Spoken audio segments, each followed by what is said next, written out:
नमस्कार, स्वागत है आपका। मैं हूं आपके साथ सुमित गुप्ता। आप देख रहे हैं 30 मिनट में राजस्थान। शुरू करते हैं सुपरफास्ट खबरों का सिलसिला। देश में कोरोना वैक्सीन के 100 करोड़ डोज का आंकड़ा आज सुबह 9:45 पर पूरा हो गया। आखिरी 20 करोड़ डोज 31 दिन में लगे। देश में 16 जनवरी से वैक्सीनेशन अभियान की शुरुआत हुई थी। शुरुआती 20 करोड़ वैक्सीन डोज 131 दिन में लगे। अगले 20 करोड़ डोज 52 दिन में दिए गए। 40 से 60 करोड़ डोज देने में 39 दिन लगे। 60 करोड़ से 80 करोड़ डोज देने में सबसे कम सिर्फ 24 दिन लगे। कोरोना वैक्सीनेशन के 100 करोड़ डोज पूरे होने का ऐलान करने के लिए सरकार ने खास तैयारियां की है। इस खास मौके पर प्रधानमंत्री नरेंद्र मोदी दिल्ली के राम मनोहर लोहिया अस्पताल पहुंचे और फ्रंटलाइन वर्कर्स से बात की। दिल्ली के आरएमएल अस्पताल में ही पीएम मोदी के सामने ही बनारस के दिव्यांग अरुण रॉय को 100 करोड़वां डोज लगाया गया। इस उपलब्धि पर विश्व स्वास्थ्य संगठन ने भी प्रधानमंत्री मोदी, देश के वैज्ञानिकों, हेल्थ वर्कर्स और आम लोगों को बधाई दी। 100 करोड़ वैक्सीनेशन का आंकड़ा पूरा होने के जश्न में भारतीय रेलवे भी शामिल हुआ। सभी स्टेशनों पर इस उपलब्धि की घोषणा की जा रही है। जयपुर जंक्शन पर भी 100 करोड़ वैक्सीनेशन की सूचना दी जा रही है। कोरोना वैक्सीनेशन की 100 करोड़ डोज पूरी होने पर पीएम ने ट्वीट कर बधाई दी। उन्होंने ट्वीट किया कि भारत ने आज इतिहास रच दिया। 100 करोड़ डोज पूरे होने के जश्न के सिलसिले में स्वास्थ्य मंत्री मनसुख मंडाविया आज एक गाना और एक फिल्म भी लॉन्च की। ये कार्यक्रम दिल्ली के लाल किले पर हुआ। इस गाने में कैलाश खेर ने आवाज दी है। इस मौके पर लाल किले पर 1400 किलो का सबसे बड़ा तिरंगा लहराया गया। यूपी के सीएम योगी आदित्यनाथ ने कहा कि प्रधानमंत्री नरेंद्र मोदी के कुशल नेतृत्व, प्रतिबद्ध स्वास्थ्य कर्मियों के परिश्रम और अनुशासित नागरिकों की सहभागिता का सुफल है। कोरोना की हार तय है। केंद्रीय मंत्री भूपेंद्र यादव ने कहा कि महामारी के इस दौर में जिस तरह से लोगों ने अनुशासन रखा, उसी का परिणाम है कि आज देश ने 100 करोड़ कोविड-19 वैक्सीनेशन का आंकड़ा पार कर लिया। इस उपलब्धि पर डब्ल्यूएचओ ने भी प्रधानमंत्री मोदी, देश के वैज्ञानिकों, हेल्थ वर्कर्स और आम लोगों को बधाई दी। 100 करोड़ वैक्सीनेशन का आंकड़ा पूरा होने के जश्न में भारतीय रेलवे भी शामिल हुआ। सभी स्टेशनों पर इस उपलब्धि की घोषणा की जा रही है। जयपुर जंक्शन पर भी 100 करोड़ वैक्सीनेशन की सूचना दी जा रही है। देश भर में 100 करोड़ लोगों को कोरोना वैक्सीन लगाने का काम आज पूरा हो चुका है। सीकर जिले में भी काफी सराहनीय काम हुआ। जिले में करीब 18.5 लाख लोगों को वैक्सीन की पहली डोज लग चुकी है। वहीं करीब 8 लाख लोगों को दोनों डोज लग चुकी है। देश ने कोरोना वैक्सीन की 100 करोड़ डोज का आंकड़ा पूरा करके इतिहास रच दिया। इस उपलब्धि पर पीबीएम अस्पताल में चिकित्सकों और हेल्थ केयर वर्कर्स ने जश्न मनाया। पीबीएम अधीक्षक डॉक्टर परमेंद्र सिरोही ने देश और स्टाफ के सदस्यों को बधाई दी। भारत में आज कोरोना वैक्सीन के 100 करोड़ डोज पूरे होने पर जश्न मनाया जा रहा है। इसी कड़ी में उदयपुर में भी हेल्थ वर्कर्स ने खुशी जाहिर की और इस उपलब्धि पर एक दूसरे को बधाई दी। कोरोना के खिलाफ भारत ने आज एक नई इबारत लिख दी है। देश ने आज कोरोना वैक्सीन की 100 करोड़ डोज के आंकड़े को पार कर लिया।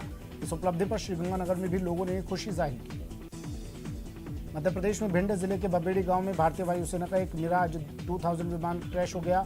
हादसे में पायलट घायल हो गया। गांव वालों ने इस दुर्घटना की सूचना पुलिस तक पहुंचाई।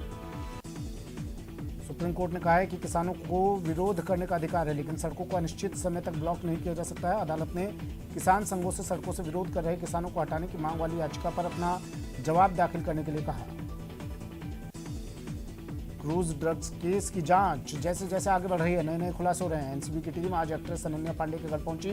उन्हें आज ही पूछताछ के लिए पेश होने का समन दिया गया। आर्यन के व्हाट्सएप चैट से अनन्या के तार जुड़े होने की बात सामने आ रही है। उनका फोन एनसीबी ने जब्त कर लिया। एनसीबी के कुछ अधिकारी शाहरुख खान के बंगले मन्नत पर भी पहुंचे। टीम के एक सदस्य ने बताया कि आर्यन से संबंधित कुछ पेपर वर्क पूरे करने हुए आर्यन के घर पहुंचे थे। अभिनेता शाहरुख खान ने मुंबई के ऑर्थर जेल में बंद अपने बेटे आर्यन खान से मुलाकात की। पिता और पुत्र के बीच तकरीबन 15 मिनट तक मुलाकात चली। क्रूज ड्रग्स केस में गिरफ्तार आर्यन पिछले 14 दिन से मुंबई के ऑर्थर रोड जेल में बंद है। भारत ने पूर्वी लद्दाख और उत्तराखंड के बाद अब अरुणाचल प्रदेश के तवांग से लगने वाली सीमा पर मोर्चेबंदी शुरू कर दी है। चीन की हरकतों को देखते हुए भारत ने एलएसी के नजदीक 40 किलोमीटर की दूरी तक मार करने वाली अल्ट्रालाइट M777 हॉवित्जर तोपों को तैनात किया है। नेपाल में मूसलाधार बारिश के बाद आई बाढ़ और भूस्खलन की घटनाओं से कम 48 लोगों की मौत हो गई और 31 लोग लापता हैं। बाढ़ के कारण कई पुल और सड़कें भी नष्ट हो गई।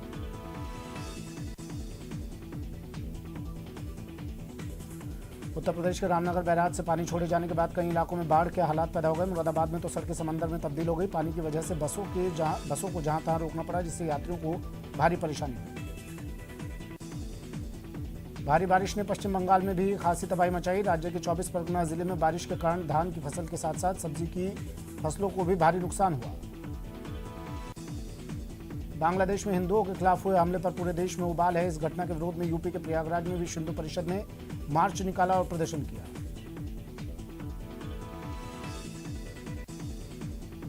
बांग्लादेश हिंसा के विरोध में गुजरात के वडोदरा में भी प्रदर्शन हुआ। यहां इस्कॉन से जुड़े लोगों ने रैली निकाली और बांग्लादेश में हुए हमले का विरोध किया। लोकसभा स्पीकर ओम बिरला का हरियाणा के पानीपत पहुंचने पर भव्य स्वागत किया गया। बिरला का श्री कृष्ण वेद विद्यालय ट्रस्ट के सदस्यों ने स्वागत किया। पूर्व सीएम वसुंधरा राजे और बीजेपी के दिग्गज नेता कैलाश विजयवर्गीय आज केंद्रीय मंत्री गजेंद्र सिंह शेखावत के घर पहुंचे, जहां उन्होंने शेखावत की माताजी को श्रद्धांजलि दी।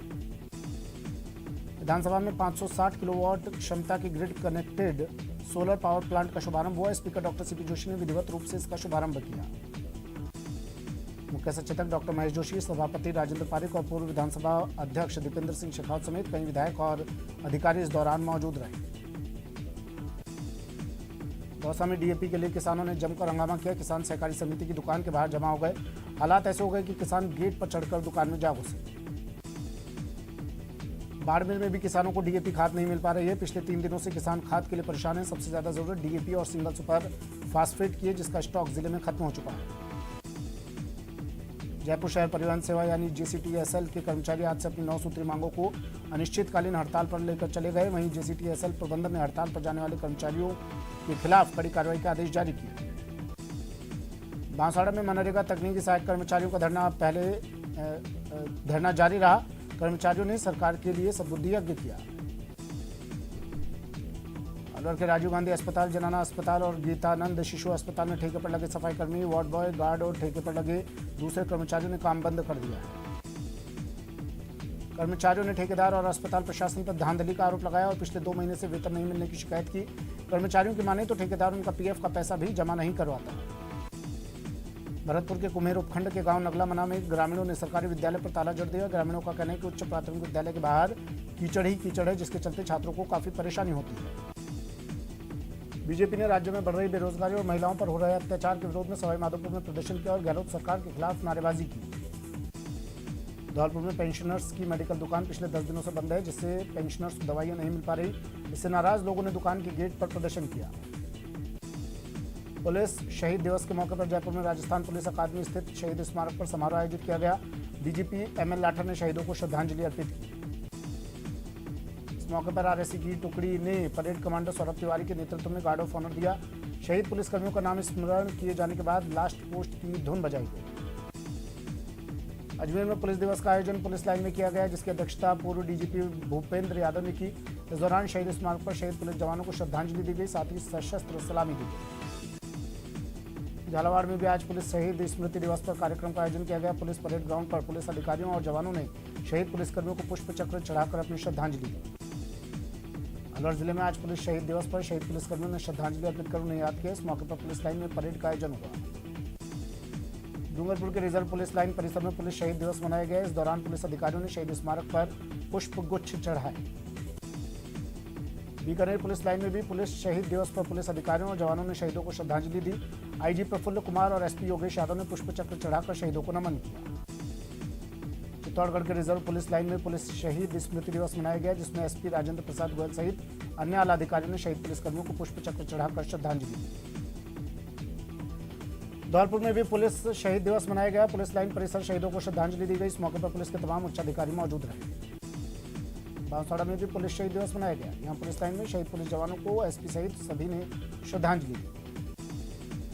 कोटा सेंट्रल जेल में बंद एक कैदी की तबीयत बिगड़ने से मौत हो गई। जानकारी के अनुसार सुकेत निवासी 27 वर्षीय धर्मराज दहेज हत्या के एक मामले में 2017 से बंद था। सीकर के पाटन थाना पुलिस ने पिकअप से भारी मात्रा में अवैध विस्फोटक जब्त करने का दावा किया। पुलिस को माइनिंग जोन में अवैध विस्फोटक के परिवहन की सूचना मिली थी। कोटपुतली के रेनवाल में मोबाइल चलाने से मना करने पर एक छात्र ने आत्महत्या कर ली। मामला लूनियावास गांव का है। भरतपुर के आरबीएम अस्पताल में खून बेचने आए एक युवक को ब्लड बैंक के कर्मचारियों ने पकड़कर पुलिस को सौंप दिया। आरोपी का नाम विजय है, जो पहले भी ब्लड बैंक में कई मरीजों के लिए खून देने के लिए आ चुका था। लगातार बढ़ रही पेट्रोल डीजल की कीमतों में बाड़मेर में अवैध बायोडीजल का गोरखधंधा फल फूल रहा है। पेट्रोल पंप संचालकों का कहना है कि अवैध बायोडीजल की बिक्री बढ़ने से इसका सीधा असर पेट्रोल पंपों पर पड़ रहा है। चोरों ने करौली के सुजानपुरा स्कूल के 7 कमरों के ताले तोड़ डाले और दानपेटी में रखी राशि चुरा ले गए। साथ ही विद्यालय के रिकॉर्ड से छेड़छाड़ की और पोषाहार सामग्री को भी अस्त व्यस्त कर दिया।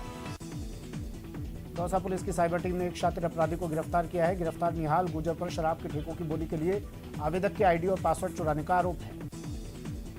डूंगरपुर के बालिका आश्रय गृह से एक लड़की खिड़की तोड़कर भाग गई। घटना के बाद से जिले भर में नाकाबंदी कर तलाशी अभियान चलाया जा रहा है।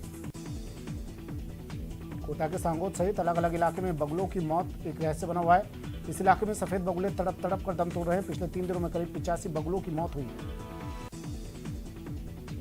अलवर में रफ्तार का कहर देखने को मिला। यहां तेज रफ्तार बस ने एक बाइक को अपनी चपेट में ले लिया, जिससे बाइक पर सवार पिता पुत्री की मौत हो गई। हादसे की तस्वीर सीसीटीवी में भी रिकॉर्ड हो गई। कोटा स्टेशन से एक यात्री के लापता होने का मामला सामने है। परिजनों की रिपोर्ट पर जीआरपी मामले की जांच कर रही है। भरतपुर जिले के गांव अघापुर में खेत पर सब्जी की रखवाली कर रहे एक युवक को जहरीले सांप ने काट लिया, जिससे युवक की मौत हो गई। राजसमंद के आंबा का बढ़िया गांव में 10 फीट लंबा अजगर निकलने से हड़कंप मच गया। बाद में स्नैक कैचर ने सांप को पकड़कर जंगल में छोड़ दिया। जैसलमेर जिले में इन दिनों डेंगू का सर्वाधिक असर बच्चों में नजर आ रहा है। बच्चा वार्ड में एक बेड पर 2 बच्चे भर्ती मिले। इस वार्ड में 40 बेड पर 65 से ज्यादा बच्चे भर्ती हैं।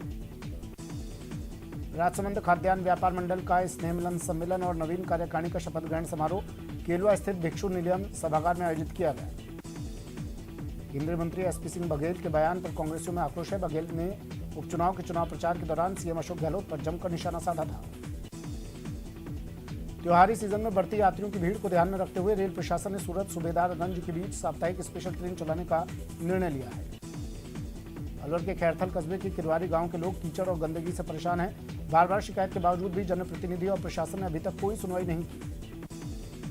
झुंझुनू के चिड़ावा में बाल संरक्षण आयोग के अध्यक्ष संगीता बेनीवाल का अभिनंदन किया गया। यहाँ पर पालिका अध्यक्ष सुमित्रा सैनी, समाजसेवी शीशराम सैनी के नेतृत्व में बेनीवाल को पुष्पगुच्छ भेंट कर अभिनंदन किया गया। जालौर जिले के सांचौर और चितलवाना क्षेत्र के किसानों को आज से नर्मदा का पानी सिंचाई के लिए मिलेगा। इस बार कम बारिश की वजह से सरदार सरोवर बांध में पानी की आवक कम हुई। उत्तर प्रदेश वस्त्र प्रौद्योगिकी संस्थान के विशेषज्ञों ने ऐसा कपड़ा तैयार किया जिस पर धूप और अल्ट्रावायलेट किरणों का असर नहीं होता। ये कपड़ा गर्मी से बचाएगा और शरीर के लिए भी आरामदायक रहेगा। दशहरे के बाद अब लोग दिवाली मनाने की तैयारियों में जुट गए हैं और बाजार में चहल पहल बढ़ गई है। मध्य प्रदेश के इंदौर में भी दिवाली की खरीदारी तेज हो गई है और अब बाजारों में खासी रौनक दिख रही है। विराटनगर कस्बे के आराध्य देव श्री केशव राय जी मंदिर में धार्मिक कार्यक्रम आयोजित किया गया। भगवान को नई पोशाक पहनाई गई और डोले में विराजमान किया गया। दौसा में महिला सशक्तिकरण के लिए खास आयोजन किया गया। जिले में कई महिलाएं ऐसी हैं जो खुद का व्यापार करती हैं और अपने हाथों से उत्पाद बनाती हैं। उन्हें प्रमोट करने के लिए इनर व्हील क्लब ने दिवाली कार्निवल का आयोजन किया।